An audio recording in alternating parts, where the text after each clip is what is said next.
Biological ரீதியா நான் வந்து மனித பிறவியே கிடையாது. விவேகானந்தர் மண்டபத்தில் தியானம் பண்றாரு. தியானம் பண்றதுக்கு ஏசி. மனுஷனுக்கு தான் ஏசி தேவைப்படும், தடுப்பூசி தேவைப்படும், மனிதனுக்கு தான் உணவு தேவைப்படும். நீ தான் மனித பிறவியே இல்லையே, உங்களுக்கு சாப்பாடு எதுக்கு? உங்க அப்பாவையும் அம்மாவையும் கொச்சப்படுத்துறீங்க. ஒரு அற்ப தேர்தலுக்காக 70 வயதை கடந்து கூட ஒரு முதிர்ச்சி இல்லாம இன்னும் பதவி வரி பிடிச்சு ராமர் பயாலஜிக்கலா பிறந்தாரு, தற்கொலை பண்ணிட்டாருன்னு ஒரு மனிதன் என்ன செய்வானோ அதைத்தான் பண்ணதா சொல்றீங்க. ஆனா மோடி வந்து பயாலஜிக்கலா பிறக்கலன்னா தமிழ்நாட்டை தமிழ் தான் ஆளணும்னு சொல்றீங்க. நாங்க மொழிவழி தேசியம் பேசுறோம். ஆனா அமித்ஷா வந்து மொழிவழி தேசியம் பேசல, இந்தி தேசியம் பேசுறாரு, இந்து தேசியம் பேசுறாரு. சோனியா காந்தி இந்த நாட்டை ஆளக்கூடாதுன்னு சொன்னீங்க. அதுல தர்க்க யாம இருக்கு. ஏன்னா அந்த நாட்டை சார்ந்தவங்க அவங்க இல்ல. அண்ணாமலை மாநிலத்தில் பொறுப்பை விட்டு இறக்கப்படுவார். அரசியல் அனாதையாக மாறி போவார், செல்லா காசாக மாறி போவார். அவர்கிட்ட 50,000 ரூபாய் காசு கொடுத்தா யார வேணாலும் மோடியை பார்க்க கூட்டு போடுவார். அப்படி ஒரு இளைஞனை கூட்டு போய் மோடியை பார்த்த உடனே எனக்கு ரெட்டை குழந்தை பிறந்திருக்கு, நான் என் குழந்தைகளை பார்க்காம உங்களை தான் பார்க்க வரணும்னு மோடி உணர்ச்சியப்பட்டு அது ட்விட்டர் பதிவா இது போன்ற ஆட்களால தான் பாஜக தமிழ்நாட்டில் வளர்ச்சி பெற்று வருது அப்படின்னு பதிவு போடுறாரு. கடைசியா பார்த்தா குழந்தைய பிறகு மோடிக்கே ஒருத்தன் விபதிச்சிட்டான். பாஜகவை சேர்ந்த சட்டமன்ற வேட்பாளர்கள் அன்னைக்கு வாக்கு கேட்க போறப்ப எம்ஜிஆர் படத்தை ஜெயலலிதா படத்தை போட்டு வாக்கு கேட்டாங்க ஒழிய மோடி படத்தை அமித்ஷா படத்தை போட்டு வாக்கு கேட்கல. ஏன்னா மோடி படத்தை அமித்ஷா படத்தை போட்டு போனோம்னா நமக்கு விழக்கூடிய வாக்கு கூட விழாம போடுமோங்கிற பயம். அமித்ஷா வந்து கூட்டணி கதவுகள் திறந்தே இருக்கிறது ஒரு பக்கம். அண்ணாமலை வந்து கதவுகள் மட்டும் இல்ல ஜன்னலை கூட திறந்து வச்சிருக்கோம். அண்ணாமலைக்கு என்னன்னா தன்னை விட அதிகப்படியா வந்து வாக்குகள் பெற்றுவாரோன்னு பயந்துக்கிட்டு நயனா நாகேந்திரன் பணம் கொடுத்ததை வந்து போட்டு கொடுத்தது அவர்தான். ஓராண்டு திமுக ஆட்சி, அது குறித்து ஒரு தொலைக்காட்சியில் ஒரு முதன்மையான தொலைக்காட்சியில் விவாதம். ஓராண்டு திமுக ஆட்சி சாதித்ததா சமாளித்ததா சரிக்குதாங்க கேள்வியே இல்லையே. ஃபெலிக்ஸ் ஜெரால்டு டெல்லியில வச்சு கைது பண்ணிருக்காங்க. இந்த கைது வந்து எப்படி நான் பார்க்கலாம், நெறியாளரை வந்து கைது பண்ணலாமா? இப்ப சவுக்கு சங்கர் பேசிய அதே கருத்தை நான் மேற்கோள் காட்டி பேசினா என் மேல வழக்கு போட முடியாது. இது வந்து சட்ட விதி. அப்ப நோக்கங்கிறது பெண் காவலர் மீது எந்த பாசம் பற்று இல்லை. இங்க மேலோங்கி இருப்பது பெண் காவலர் மீதான பற்று இல்லை, மாறாக பழிவாங்கும் போக்கு.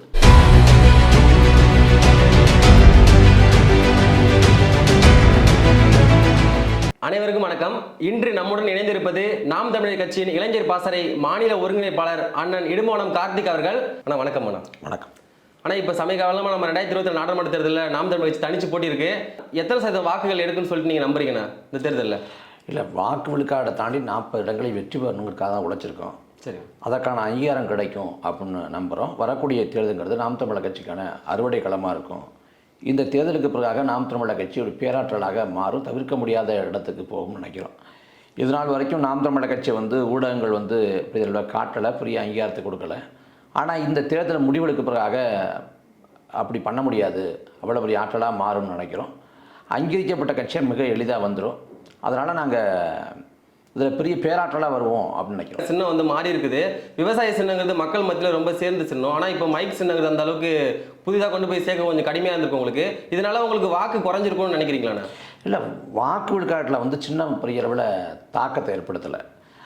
நாம் களத்தில் பார்த்த வரைக்கும் சின்ன ஒரு பாதகமாகவே இல்லை. இன்னும் சொல்லப்போனால் கிராமத்தில் வந்து அவங்களே போய் நாம் தமிழர் கட்சி வாக்கு செலுத்திட்டு வந்து நான் மைக் சின்னத்தை தான் ஓட்டு போட்டேன் அப்படின்னு சொல்கிறாங்க.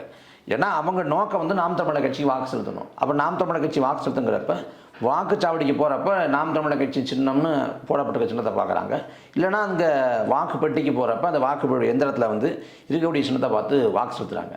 அதனால் இது திமுகவுக்கும் அதிமுகவுக்கும் சின்னத்தை பறிச்சா பெரிய சிக்கலை ஏற்படுத்தும். இப்போ அதிமுகவில் வந்து ரெட்டலை சின்னத்தை வந்து எடுத்து வந்து எடப்பாடிகிட்டேருந்து வேறு யார்ட்டையும் கொடுத்துட்டா ஓபிஎஸ்டியோ டிடிவிட்டையோ சசிகலாகிட்டையோ தீபாகிட்டையோ யார்கிட்ட கொடுத்தாலும் வாக்குகள் அந்த பக்கம் மாறி போயிடும்.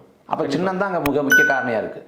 அதே போல் திமுகவில் வந்து உதயசூரியன் சின்னத்தில் போட்டி போடுறப்ப வாக்கு விழுது. அதே கூட்டணி கட்சியோட சின்னத்தில் போட்டி போடுறப்ப வாக்கு விட மாட்டேங்குது. அப்போ சின்னம் அங்கேயும் ஒரு முக்கியமான காரணியாக இருக்குது. ஆனால் நாம் தமிழர் கட்சிக்கு வந்து நாம் தமிழர் கட்சி என்ன சின்னத்தை வைக்கிறதோ அந்த சின்னத்துக்கு ஓட்டு போடுவாங்க. சின்னத்துக்கு ஓட்டு கிடையாது, நாம் தமிழர் கட்சி தான் ஓட்டு. அப்போ அதனால் நாம் களத்தில் அறிஞ்ச வரைக்கும் நான் பார்த்த வரைக்கும் எங்கள் கிராமத்தில் வந்து நிறைய வாக்கு செலுத்திருக்காங்க. யாருக்கும் அவங்களுக்கெல்லாம் நான் போய் தனிப்பட்ட முறையில் சின்னத்தை சொல்லலை, அவங்களுக்கே சின்ன போய் சேர்ந்துருக்கு, போட்டு வந்து என்கிட்ட சொன்னாங்க. அதனால் களத்தில் வந்து இந்த சின்னத்தை பறிச்சதுங்கிறது பாதகமாக அமையலை. அது ஒரு அநீதி, ஒரு அநியாயம், அது நியாயம் இல்லைங்கிற ஒரு பக்கம் இருந்தாலும் அது களத்தில் நாம் தமிழர் கட்சிக்கு ஒரு பின்னடைவை ஏற்படுத்தலை. இப்போ சமீப காலமாக அண்ணன் சீமான் அவர்கள் ப்ரெஸ் மீட்டில் பேட்டி கொடுத்துருக்கும் போது பாஜக வந்து என்னோட இண்டிவிஜுவலாக போட்டியிட்டு அதிகப்படியான வாக்கு எடுத்து நான் கட்சியை கலைச்சிடுறேன்னு சொல்லியிருந்தாரு. ஏன்னா நாம் தமிழர் கட்சி நம்பி இன்னைக்கு 30 லட்சத்துக்கு மேற்பட்ட வந்து வாக்கு செலுத்திருக்காங்க. அப்படி இருக்க சூழ்நிலை கட்சியை கலைச்சிட்டு சொல்றது சரியானா? இல்லை, அதை ஒரு எப்படி சொல்கிறது, நீங்கள் பாதி பார்க்குறீங்க பாதியாக பார்க்க மாட்டேங்கிறீங்க. நாம் தமிழர் கட்சியை விட பாஜக அதிக வாக்குகளை பெறுமா? அதற்கான வாய்ப்புகள் உண்டா? அதற்கான சாத்தியக்குழு உண்டான வாய்ப்பே கிடையாது. ஏன்னா பாஜக வந்து இங்கே 18 விழுக்காடு வாக்களை பெறுவாங்க, 5 இடங்களில் வெற்றி பெறுவாங்க அப்படின்னு ஊடகங்கள் சொல்லுது தேர்தலுக்கு முன்பாக. அப்போ 5 இடங்களில் வெற்றி பெறுறதா சொல்கிறீங்க. 5 இடம் எந்த இடம் சொல்லுங்கள்? கோயம்புத்தூரா இல்லை வேறு எந்த இடம்? இங்கே சென்னையில் வந்து தமிழிசை போட்டி ஒரு இடமா எங்கே சொல்லுங்கன்னா யாரும் வாய் திறக்கல. அப்போ வெற்றி பெற இடம் எதுனா நம்மளால் சொல்ல முடியல. ஆனால் 5 இடம் திரும்ப திரும்ப சொன்னாங்க. 18 விழுக்காடு வாக்குங்கிறாங்க. 18 விழுக்காடு வாக்கு எப்படி விடும்? 2014 10 ஆண்டுக்கு முன்னாடி அன்னைக்கு பிரதமர் வேட்பாளராக மோடி அறிவிக்கப்படுறார். அப்போ அன்னைக்கு மோடி குறித்தான எதிர்மறை பிம்பம் இல்லை, தமிழ்நாட்டில் வந்து எதிர்மறை பிம்பம் இல்லை. இந்தியாவில் வந்து குஜராத்தை தவிர்த்துட்டு மோடியோட ஆட்சி எவ்வாறு இருக்கும்னு மற்ற மாநிலங்களுக்கு தெரியாது. அன்னைக்கு குஜராத் மாடல், குஜராத் ஒரு வளர்ச்சி பெற்ற மாநிலம், மோடி அங்கே நல்லா நிர்வாகத்தை கொடுத்துருக்காரு, ஆட்சியை கொடுத்துருக்காரு. அதே போல் நிர்வாகம் வேணும்னா ஓட்டு போடுங்க அப்படின்னு பரப்புரைச்சாங்க. அந்த சமயத்தில் வந்து மோடியில் வீசுகிறது அப்படின்னு சொல்லப்படுற சமயம். 60 ஆண்டு காலம் காங்கிரஸ் வாய்ப்பு கொடுத்தீங்க, 60 மாதம் பாஜக வாய்ப்பு கொடுங்க அப்படின்னு கேட்டாங்க. தமிழ்நாட்டில் வந்து பாஜக தலைமையில் ஒரு அணி அமைக்கப்படுது. வைகோ, விஜயகாந்த், அன்புமணி ராமதாஸ், கொங்கு ஈஸ்வர, அப்புறம் பாரிவேந்தர் இப்படின்னு பெரிய ஒரு கூட்டணி அமைக்கிறாங்க. அந்த கூட்டணியில் அன்னைக்கு விஜயகாந்த் வந்து பெரிய தலைவராக இருக்கார். ஏன்னா வந்து எதிர்கட்சி தலைவர் 2014. 2016 கருணாநிதி வந்து விஜயகாந்தை கூப்பிட்டார். அதாவது பழம் நழுவி பாலில் விடும் சொல்லி விஜயகாந்துக்கு அவ்வளோ அழைப்பு கொடுத்தாங்க. அப்போ 2014 உச்சபட்சமான அவருக்கான தேவை இருந்துச்சு, டிமாண்ட் இருந்துச்சு தேர்தலில். அந்த சமயத்தில் அவ்வளோ வலிமையாக வந்து கூட்டணி அமைச்சப்ப கூட மோடி குறித்தான எதிர்மறை பிம்பம் இல்லை, ஆன்டி இன்கம்பன்சி இல்லைங்கிற காலத்தில் கூட எல்லாம் சேர்த்து வாங்கின வாக்குங்கிறது 18.5 தான். 5 கட்சி சேர்ந்து கூட 18.5 தான் வாங்கினாங்க. இன்னைக்கு வந்து மோடிக்கு மிகப்பெரிய எதிர்ப்பு தமிழ்நாட்டில் இருக்குது. அதாவது மோடி எதிர்ப்புங்கிறது தமிழ்நாட்டு மக்களோட ஒரு பொது புத்தியாக மாறிடுச்சு. இன்னும் சொல்ல போனால் குஜராத்தில் வந்து 8வது முறையாக வந்து பாரதிய ஜனதா ஆளுது. 4 நூற்றாண்டுகள தொடர்ச்சியான ஆட்சி. ஆனால் அந்த குஜராத்தில் வந்து ஆளுங்கட்சியோட நிர்வாகம் மீதான போதாமை, அதிருப்திங்கிற அடிப்படையில் அங்கே ஒரு ஆன்டி இன்கம்பன்சி உருவாக்கி அது வெறுப்பலையாக மாறணும். அங்கே பாஜக மேலே இருக்கக்கூடிய வெறுப்பு எதிர்ப்பை விட பன்மடங்கு ஒரு முறை கூட தமிழ்நாட்டில் பாஜக ஆளலை இங்கே இருக்குது. அப்போ இங்கே வந்து பாஜகவோட அரசியல் வந்து இயல்பாகவே வந்து மக்களோட தொடர்படுத்திக்க முடியல. அப்போ இங்கே பாஜக எதிர்ப்பு மேலோங்கி இருக்குது. அதுக்கு சான்று என்னென்னா 2021 சட்டமன்ற தேர்தல் காலத்தில் வந்து அன்னைக்கு அதிமுகவோட கூட்டணியில் இருந்தாங்க பாஜக. அந்த சமயத்தில் பாஜகவை சேர்ந்த சட்டமன்ற வேட்பாளர்கள் அன்னைக்கு வாக்கு கேட்க போகிறப்ப எம்ஜிஆர் படத்தை ஜெயலலிதா படத்தை போட்டு வாக்கு கேட்டாங்க ஒழிய மோடி படத்தை அமித்ஷா படத்தை போட்டு வாக்கு கேட்கல. ஏன்னா மோடி படத்தை அமித்ஷா படத்தை போட்டு போனோம்னா நமக்கு விழக்கூடிய வாக்கு கூட விழாம போடுமோங்கிற பயம். அப்போ இந்தியாவில் எந்த மாநிலத்திலும் இந்த நிலைமை கிடையாது. அவ்வளவு பாஜக எதிர்ப்பு தமிழ்நாட்டில் மேலோங்கி இருக்கு. அப்படி இருக்கப்ப பாஜக எங்கே வெற்றி பெற போகுது? கோயம்புத்தூரில் அண்ணாமலை வெற்றி பெறுவார் அப்படின்னு சொன்னாங்க. கோயம்புத்தூரில் அண்ணாமலைக்கு பெரிய செல்வாக்கு இருக்குது, எந்த திசையை பார்த்தாலும் அண்ணாமலைன்னு பேசுகிறாங்க அப்படின்னு. ஆனால் கலை யதார்த்தம் அதுவாக இல்லையே. வாக்குப்பதிவு முடிஞ்சு 2 நாள் வரைக்கும் எவ்வளவு விழுக்காடு வாக்குன்னு தேர்தல் ஆணையத்தால் சொல்ல முடியல. 2 முறை 3 முறை மாற்றி சொல்கிறாங்க, துல்லியமாக சொல்ல முடியாமல். ஆனால் வாக்குப்பதிவு தொடங்கி சில மணி நேரத்தில் அண்ணாமலை சொல்கிறாரு 1 லட்சம் வாக்காளரை காணும், வாக்காளர் பட்டியலேருந்து தூக்கிட்டாங்க. வடிவேலு கிணத்தை காணும் சொன்ன கதையா 1 லட்சம் வாக்காளர் காணும் அப்படின்னு புதிய கதையை கட்டவிட்டு விட்டார். அதுக்கு முன்னாடி மாவட்ட ஆட்சியர் விளக்கம் சொல்கிறப்ப அவர் என்ன சொல்கிறாருன்னா, இந்த வாக்காளர் பட்டியலில் சேர்க்கிறோம் நீக்கிறோம் அப்படின்னா நாங்கள் அங்கீகரிக்கப்பட்ட கட்சியோட பூத் ஏஜெண்டோட நாங்கள் கலந்து ஆய்வு செய்வோம், அவங்களோட பேசுவோம், அவங்களை தெரியப்படுத்துவோம். ஆனால் அப்படிலாம் 1 லட்சம் பேர்லாம் ஒன்று நீக்கப்படலை அப்படின்னு விளக்கத்தை சொல்கிறார். இது ஒரு பக்கம் இருக்க, அதுக்கு பிறகு பார்த்தா இந்த வாக்குப்பதிவு முடிஞ்சு ஒரு சில வாரங்களுக்குள்ள ஒரு ஆர்ப்பாட்டம் கோயம்புத்தூரில் ஒரு 50 பேர் கூடி. என்ன ஆர்ப்பாட்டம்னா, நான் இங்கே இருக்கேன், என் வாக்கு எங்கே அப்படின்னு கைப்பதாக ஏந்தி பாஜக சார்பாட்டில் வந்து ஆர்ப்பாட்டம் பண்ணுறாங்க.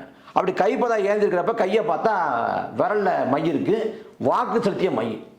அப்போ கேட்டால் என்னங்க வாக்கு அவங்களும் செலுத்திருக்காங்க, கையில் மை இருக்கேன்னு கேட்டால் வாக்கு செலுத்தாதவங்களுக்காக செலுத்தினவங்க போராட்டம் பண்ணுறாங்க அப்படின்னு. அப்போ செலுத்தினவங்க போராடுறாங்கன்னா செலுத்தாத அந்த 1 லட்சம் பேர் எங்க? 1 லட்சம் பேரில் 1000 பேர் கூட வரமாட்டான். அப்போ என்னன்னா அந்த 1 லட்சம் வாக்காளர் காணுங்கிறது பொய்.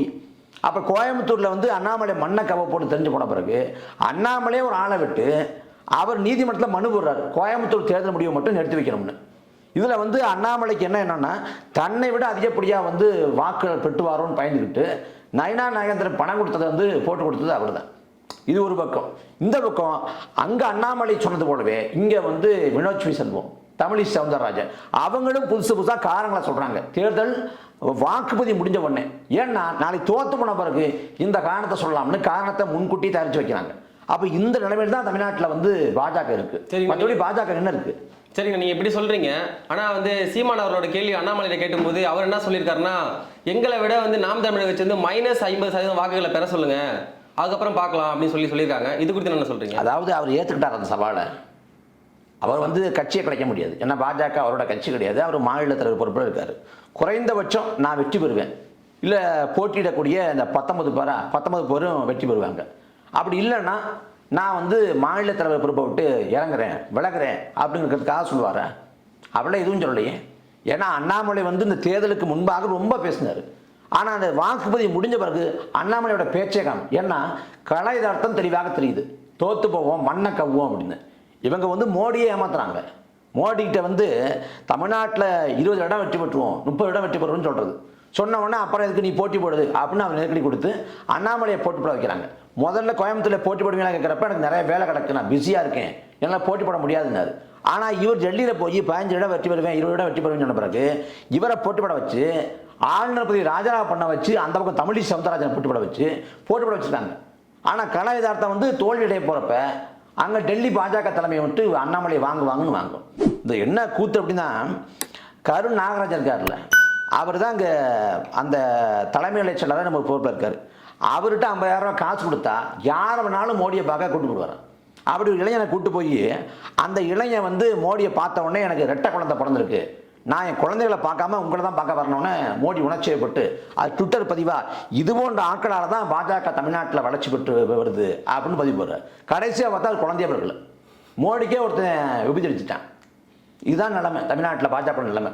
அதனால அண்ணாமலை சவாலை ஏற்றுக்கிட்டா தோத்து போகணும்னு தெரியும்.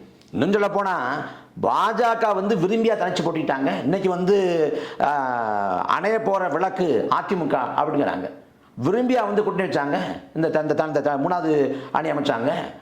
அதிமுக கழட்டி விட்ட பிறகு தொங்குனாங்க. அமித்ஷா வந்து கூட்டணி கதவுகள் திறந்தே இருக்கிறது ஒரு பக்கம். அண்ணாமலை வந்து கதவுகள் மட்டும் இல்லை, ஜன்னலை கூட திறந்து வச்சிருக்கோம் அப்படின்னு அவர் ஒரு பக்கம் பேசி பார்த்தாங்க. கடைசி வரைக்கும் எடப்பாடி பழனிசாமி பிடிவு கொடுக்கல. இந்த கடைசி என்னன்னா ஒரு நிபந்தனை வைக்கப்படுது, நான் அண்ணாமலையை கூட மாநில தலைவர் பொறுப்பை விட்டு இறக்கி விட்டுறேன், நீ கூட்டணிக்கு வான்னு எடப்பாடிட்ட பேசுறாங்க. இல்லை வேண்டான்ட்டு ஒருவேளை அவர் ஒத்துக்கிட்டாருன்னா தேர்தலுக்கு முன்பாகவே அண்ணாமலையோட பதவி காலியாக இருக்கும். இப்போ இந்த வரக்கூடிய முடிவு பெரிய அடியாக தமிழ்நாட்டில் பாஜகவுக்கு பெரிய அடியாக இருக்கும். மிஞ்சி போனால் அண்ணாமலையோட இந்த தலைவர் பதவிக்கான காலக்கெடுங்கிறது இன்னும் 2 வருஷம் 2026 தேர்தல் வரைக்கும் இருக்கலாம். மிஞ்சி போனாலும் அந்த தேர்தல் முடிஞ்ச பிறகாக அண்ணாமலை மாநில தலைவர் பொறுப்பை விட்டு இறக்கப்பட்ட பிறகு அவர் தமிழ்நாட்டில் அரசியல் அனாதையாக மாறிப்போவார், செல்லா காசாக மாறிப்பவர். அவர் போகிறப்ப அவர் நோக்கி ஊடகங்கள் வந்து ஓடி ஒடி வாங்கி நீட்டாது, அவர் பேசுகிற எல்லாத்தையும் செய்தியாக்காது. இந்த அதிகாரத்து முறையிலே ஆட்டம் போட முடியாது. எப்படி கெச்சராஜா வந்து தமிழ்நாட்டு அரசியலில் வந்து இன்னைக்கு பாஜகவிலேயே ஓரம் கட்டப்பட்டிருக்காரோ அதே போல் அண்ணாமலையும் ஓரம் கட்டப்படுவார். அதற்கான காலம் வந்து கொண்டே இருக்கு. ஆனால் 2024 நாடாளுமன்ற தேர்தலில் ஊடகங்கள்லாம் கருத்து கணிப்பு எடுத்தாங்க. அந்த கருத்து கணிப்பில் பார்த்தீங்கன்னா நாம் தமிழர் கட்சி வந்து மற்றவை தான் போட்டாங்க. அப்படி இருக்கும்போது நீங்கள் என்ன சொல்லியிருக்கீங்கன்னா, சமீப காலமாக 2 நாளுக்கு முன்னாடி ஊடகத்தில் சொல்லியிருக்கீங்க, அதிமுக செஞ்ச ஊழலை வந்து ஊடகம் வெளிப்படுத்துனுச்சு, ஆனால் திமுக செஞ்ச ஊழலை வெளிப்படுத்தலைன்னு சொல்றீங்க. எதன் அடிப்படையில் அப்படி சொல்றீங்க? உண்மையிலேயே ஊடகம் அதை வெளிப்படுத்தலீங்களா? தமிழ்நாட்டில் வந்து இந்த 3 ஆண்டு கால திமுகவோட ஆட்சியில் வந்து ஊடகங்கள், குறிப்பாக காட்சி ஊடகங்கள் வந்து திமுகவோட ஊதுகுழல் தான் செயல்படுது. அதிமுக ஆட்சி காலத்தில் எதுவெல்லாம் சட்டமாக நடந்துச்சோ அதுவெல்லாம் சட்டம் இல்லாமல் நடக்குது. அவ்வளோதான். பெரிய ஆட்சி மாற்றம் காட்சி மாற்றம் எதுவுமே கிடையாது. அதே தான் எடப்பாடி பழனிசாமி உட்கார்ந்த இடத்துல ஸ்டாலின் உட்கார்ந்துருக்காரு. அதே போல் எல்லா கொடுமையும் நடக்குது. ஆனால் ஊடகங்கள் வந்து திமுக வந்து ஒரு மிதவாத போக்கோட அணுகுது. இன்னும் சொல்ல போனால் ஊடகங்கள் காப்பாற்றி கொண்டிருக்கு. தமிழ்நாட்டில் இருக்கக்கூடிய பெரும்பான்மை ஊடகவியலாளர்கள்லாம் திமுகவுக்கு விலை போயிட்டாங்க அல்லது இரையாயிட்டாங்க. இதை வெளிப்பட நம்மளால் சொல்ல முடியும். ஏன்னா வடநாட்டில் வந்து பாஜக கிட்ட வந்து ஊடகங்கள் இருக்கு, அதே போல தமிழ்நாட்டில் திமுக கிட்ட ஊடகங்கள் இருக்கு. என்ன விவாத பொருளாக மாறணும், யார் பங்கேற்கணும் அந்த விவாதங்களில் எல்லாத்தையும் திமுக தீர்மானிக்க நல்லா வந்துச்சு. இங்கே வந்து திமுகவோட ஆட்சி காலத்தில் மேல்மாவில் வந்து விவசாயிகள் போராடுறாங்க. விவசாயிகள் மேலே வந்து குண்டா சட்டம் பாய்ச்சப்படுது. அது எவ்வளோ முக்கியத்துவம் வாய்ந்த செய்தி. டெல்லியில் போராடக்கூடிய விவசாயிகளுக்காக ஸ்டாலின் பேசுகிறாங்க. ஆனால் உங்கள் ஆட்சியில் மேல்மாவில் விவசாயிகள் போராடுறாங்க, அவங்க மேலே ஒடுக்குமுறை. அந்த பக்கம் பரந்தூரில் விவசாயிகள் போராடுறாங்க, அவங்க மேலே ஒடுக்குமுறை. அப்போ அந்த விவசாயிகள் மேலே குண்டாசு போட்டப்பட்டது குறித்து எந்த காட்சி ஊடகத்தில் விவாதப்படம் எடுத்தாங்க? எந்த காட்சி ஊடகத்தையும் எடுக்கல. ஓராண்டு திமுக ஆட்சி அது குறித்து ஒரு தொலைக்காட்சியில், ஒரு முதன்மையான தொலைக்காட்சியில் விவாதம். ஓராண்டு திமுக ஆட்சி சாதித்ததா சமாளித்ததா? சரிக்குதாங்கிற கேள்வியே இல்லையே. திமுகவா பாஜகவா என்பது போல ஒரு கருத்துவாக்கத்தை உருவாக்கி அதில் பாஜகவை அடித்து திமுக விழுவது போல ஒரு தோற்றத்தை வந்து இங்கே ஊடகங்கள் ஏற்படுத்துறாங்க. அதிமுக ஆட்சி காலத்தில் மதுபான கடை இருந்துச்சு, மதுபான கடைகளுக்கு தான போராட்டம். இப்போ திமுக ஆட்சியிலையும் மதுபான கடை இருக்குது. இந்த மதுபான கடைகளுக்கான போராட்டத்தை வந்து இவங்க பெருகப்பட்டிருக்காங்களா, இல்லை இந்த மதுபானத்தோட தீங்க பேசுகிறாங்களா? கஞ்சா இன்னைக்கு வந்து தமிழ்நாடு கஞ்சா, அவின், மெத்துன்னு போதைப் பொருட்கள், போதை ஊசிகள், போதை மாத்திரை, போதை சாக்லேட்டு எல்லாம் தமிழ்நாடு முழுக்க இருக்கு. அதை கடந்து இது தொடர்பான வன்முறைகள், இது தொடர்பான குற்றங்கள்னு எல்லாமே நடக்குது. அப்போ இதெல்லாம் ஊடகங்கள் படம் பிடிச்சு இந்த ஆட்சியோட அவலத்தை வந்து பெருசாக கொண்டு போய் சேர்க்கலையே. இந்த ஆட்சியை காப்பாற்றுறதுல தான் நடக்குது. அன்னைக்கு வந்து சாத்தாங்குளத்தில் ஜெயராஜ் பெனிக்ஸ் வந்து கொலை செய்யப்பட்டாங்க காவல்துறையால். அதுக்கு எதிராக ஊடகங்கள் பேசியது பேச சரிதான், நம்ம தப்பு சொல்லலை. ஆனால் அந்த திமுகவோட ஆட்சியில் குறைந்தபட்சம் 25க்கும் மேற்பட்ட காவல் நிலைய மரணங்கள். இந்த காவல் நிலைய மரணங்கள் அவ்வளவு முக்கியத்துவம் கொடுக்கப்பட்டுச்சா? அம்பாசமுத்திரத்தில் பல்வீர் சிங்னு ஒரு அதிகாரி, அந்த பல்வீர் சிங்கிற அதிகாரி வந்து சிறைவாசியோட பல்ல பிடுங்குறாங்க. அப்பட்டமான சித்திரவதை, மனித உரிமை மீறல், இது வந்து ஒரு அதிகார முறைகேடு. இதுக்கு எதிராக ஊடகங்கள் எந்த அளவுக்கு கொண்டு போய் சேர்த்தாங்க? அப்படிலாம் ஒன்றுமே இல்லையே. இங்கே ஊடகங்கள் வந்து பாஜகவை காரணமாக காட்டி திமுகவை நியாயப்படுத்த வேலையை தான் செய்யுது. அப்போ அவங்க வந்து நாம் தமிழர் கட்சி விவாதத்தை கூப்பிட மாட்டாங்க, நாம் தமிழர் கட்சி போட்டி போடுதுங்கிற செய்தியை சொல்ல மாட்டாங்க, அதனால் மறைக்கிறாங்க. ஆனால் அதுக்கான காலக்கெடு முடிய போகுது. தேர்தல் முடிவெடுக்க பிறகாக நம்மளை மறைக்க முடியாத நிலை உருவாகும். இந்த 10ஆம் வகுப்பு பாட புத்தகத்தில் பார்த்தீங்கன்னா கலைஞர் கருணாநிதியோட வரலாற்றை வந்து இடம்பெயர்த்தலான்னு இருக்காங்க. அது சரியான, இதை பற்றி என்ன நினைக்கிறீங்க? இல்லை, எல்லா இடத்துலையும் அவங்க குடும்பத்தான முன்னெடுத்துறாங்க. எந்த பக்கம் பார்த்தாலும் ஜல்லிக்கட்டுக்கும் கருணாநிதிக்கான சம்மந்தம் இருக்குது. ஆனால் அந்த இடத்துக்கு, ஜல்லிக்கட்டுக்கு வந்து இடத்துக்கு வந்து கருணாநிதியோட பேரை சுட்டுறது. இங்கே கிளாம்பாக்கம் பேருந்து நிலையம் முதல்ல கருணாநிதி பேரை தான் சுட்டினாங்க. மக்கள்கிட்ட அதிருப்தி வந்தோடனே கருணாநிதி பேருந்து நிலையம் சொல்கிறது, இப்போ கிளாம்பாக்கம் பேருந்து நிலையம்ங்கிறது.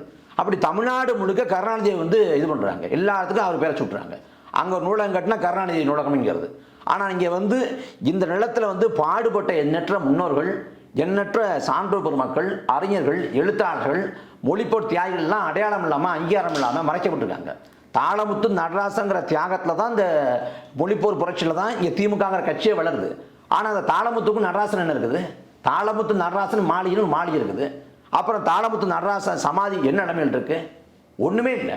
அதே போல் எண்ணற்ற மொழிப்போர் தியாகிகள் சொல்லி கொண்டு போனால் சொல்லிக்கொண்டே போகலாம். விருகம்பாக்கம் அரங்கநாதனுக்கு என்ன அடையாளம் இருக்குது, அங்கீகாரம் இருக்குது? சிவகங்கை ராஜேந்திரனுக்கு என்ன இருக்குது? இன்னைக்கு சிவகங்கை ராஜேந்திரனோட படத்தை காமிச்சு யாரு கேட்டால் மக்களுக்கு தெரியுமா? எதுவுமே கிடையாது. அரங்கநாதன் தீக்குழி சிறந்து போன இடத்த அரங்கநாதன் சப்வேங்கிறாங்க. துணை சுரங்க நுழைவாயில்னு தமிழில் சொல்கிறல, அரங்கநாதன் சப்வேன்னு. தமிழ் செத்துறக்கூடாதுன்னு செத்தான். ஆனால் அவன் பேரை சொல்கிறப்பவே ஆங்கிலத்தை கலந்து சொல்கிறாங்க. அப்போ இன்னைக்கு அந்த மொழிப்போர் வரலாற்றை கொண்டு போய் சேர்க்கல. வங்காளிகளோட மொழிப்போராட்ட நாள், அந்த வங்காளிகள் வந்து உறுதிமொழி தெளிப்புவதற்காக போராடுறான். அந்த போராட்டத்தில் வந்து 4 பேர் இறந்து போகிறாங்க. டாக்கா பல்கலைக்கழக மாணவர்கள் 4 பேர் இறந்து போகிறாங்க.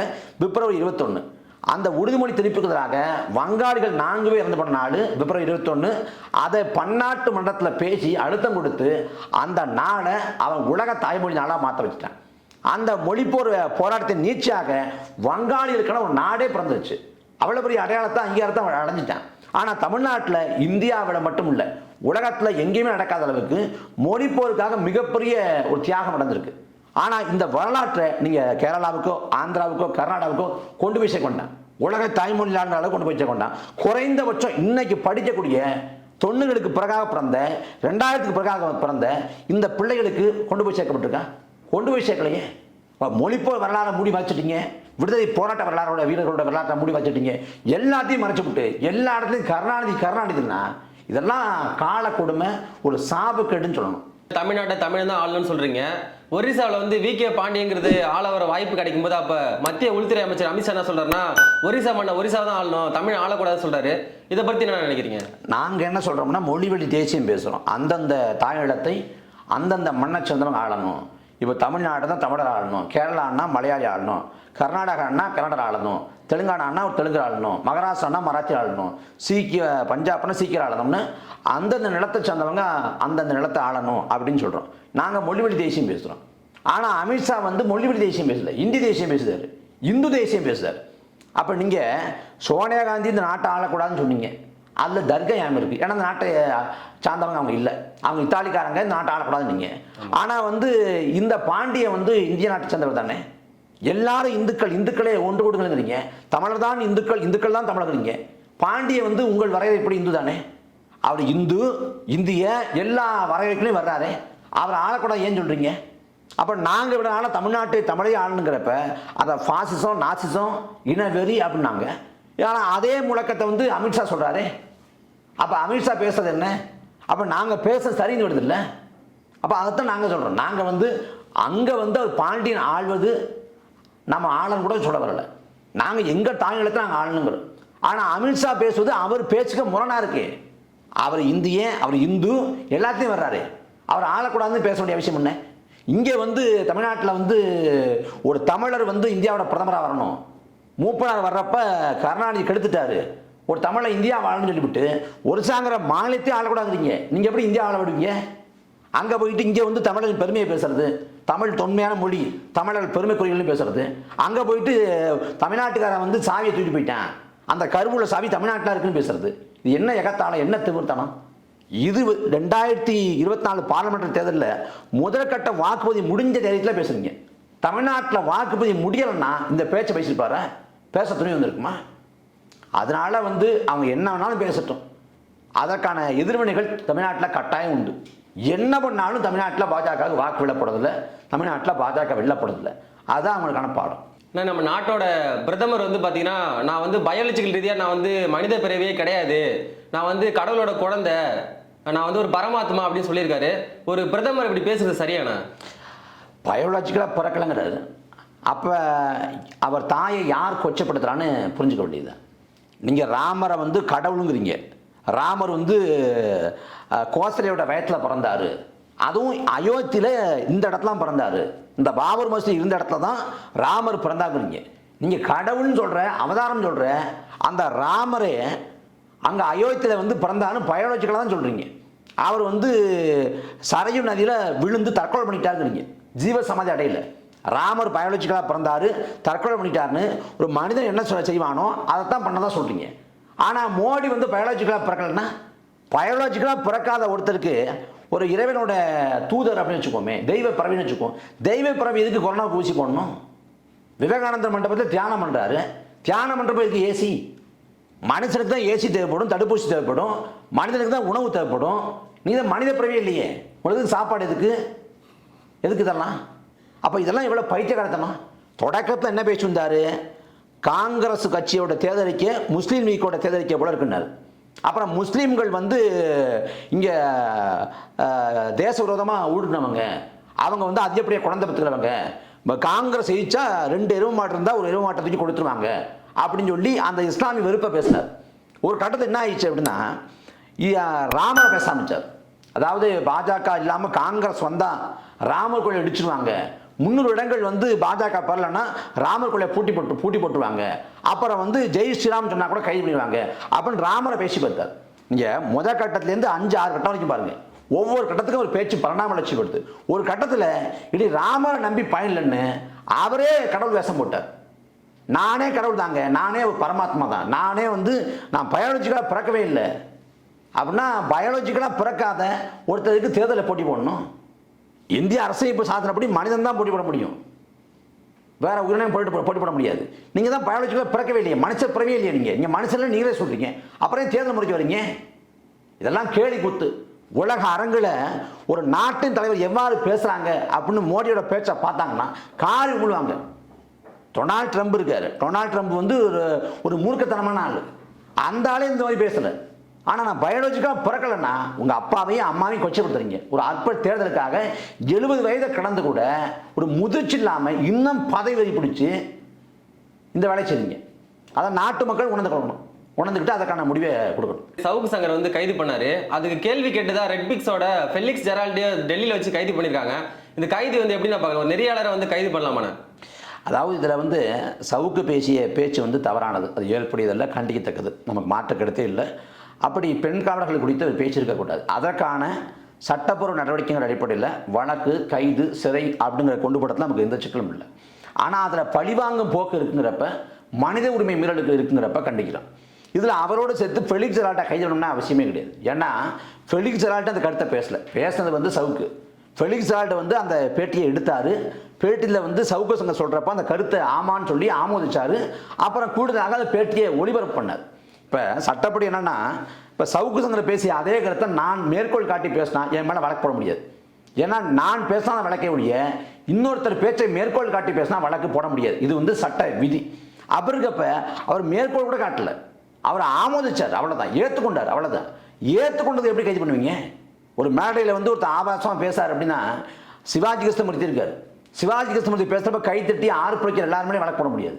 முகநூல்ல எஸ்வி சேகர் வந்து பெண் பத்திரிகையாளர்கள் கொடுத்து இழிவாக எழுதுறப்ப லைக் போட்டவன் ஷேர் பண்ணவன் வழக்கு போட முடியாது. யார் சொன்னானோ யார் பேசுனானோ அவன் மேலே வழக்கு போட முடியும். அந்த அடிப்படையில் சவுக்கு மேலே வழக்கு போடுறது சரி. ஆனால் ஃபெலிக்ஸை போய் நீங்கள் டெல்லி கைது பண்ணுறீங்க. அப்போ என்ன கேட்குறேன், இதில் பெண் காவலர்கள் மீது அவ்வளவு அன்பு இருக்குது, அக்கறை இருக்குது, அவ்வளவு பாசம் இருக்குது, பற்று இருக்குன்னா 2021 விழுப்புரத்தில் வந்து பெண் எஸ்பியாக இருந்த ஒருத்தங்க வந்து பாலியல் சிண்டல் பண்ணுறாரு. அன்னைக்கு டிஜிபியாக இருந்த ராஜேஷ் தாஸ். அதுக்கு வந்து சிபிசிடி வழக்கு நடத்தி விழுப்புரம் முதன்மை அமர்வு நீதிமன்றத்தில் அவருக்கான தண்டனை கொடுக்கப்படுது. அப்புறம் விழுப்புரம் குற்றவியல் நடுவர் நீதிமன்றமும் தண்டனை உறுதி பண்ணுது.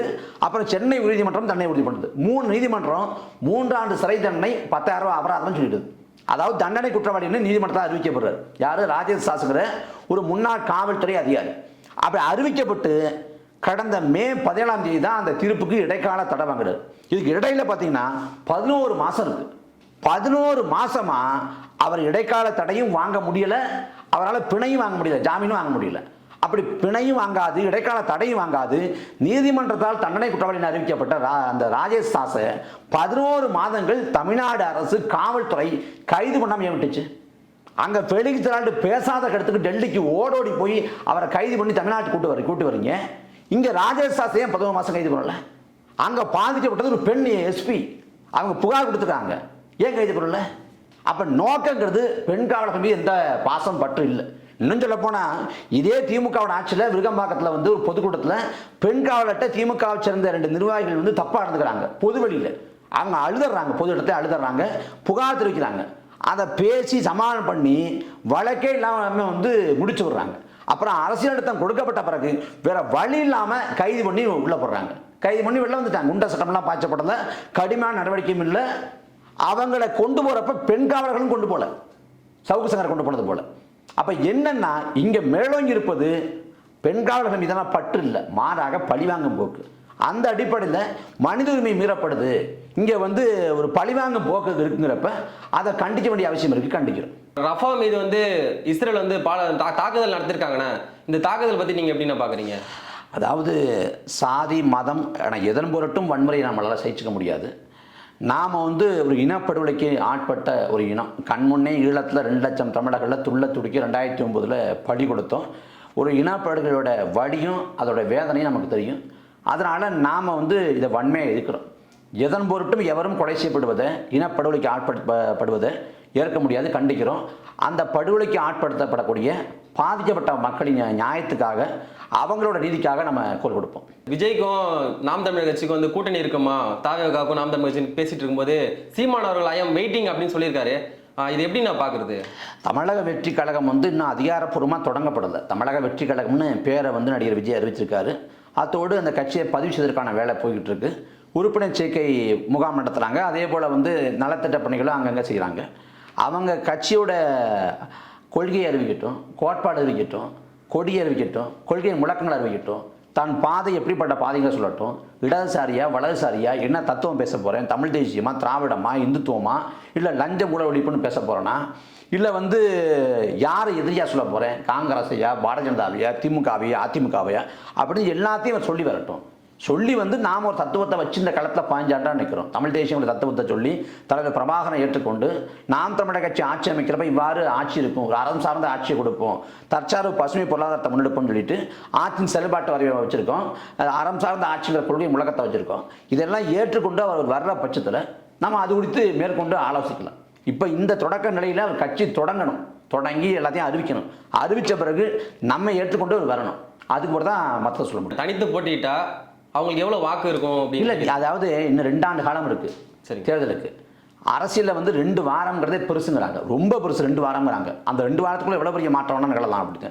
அப்போ 2 ஆண்டுங்கிறது ரொம்ப ரொம்ப பெருசு. அப்போ அவர் வந்து கட்சியை அறிவித்து அவரோட அந்த செயல்பாடுகள், கொள்கை கோட்பாடுகள், இந்த 2 ஆண்டு காலத்தில் எடுத்து வைக்க போகிற நிலைப்பாடுகள், இது எல்லாம் தான் தீர்மானிக்கும். எல்லாம் தான் அவரை எப்படி கொண்டு போய் சேர்க்கும், அது எந்த அளவுக்கு வாக்கு விழுக்காட்ட தருங்கிறத சொல்ல முடியும்.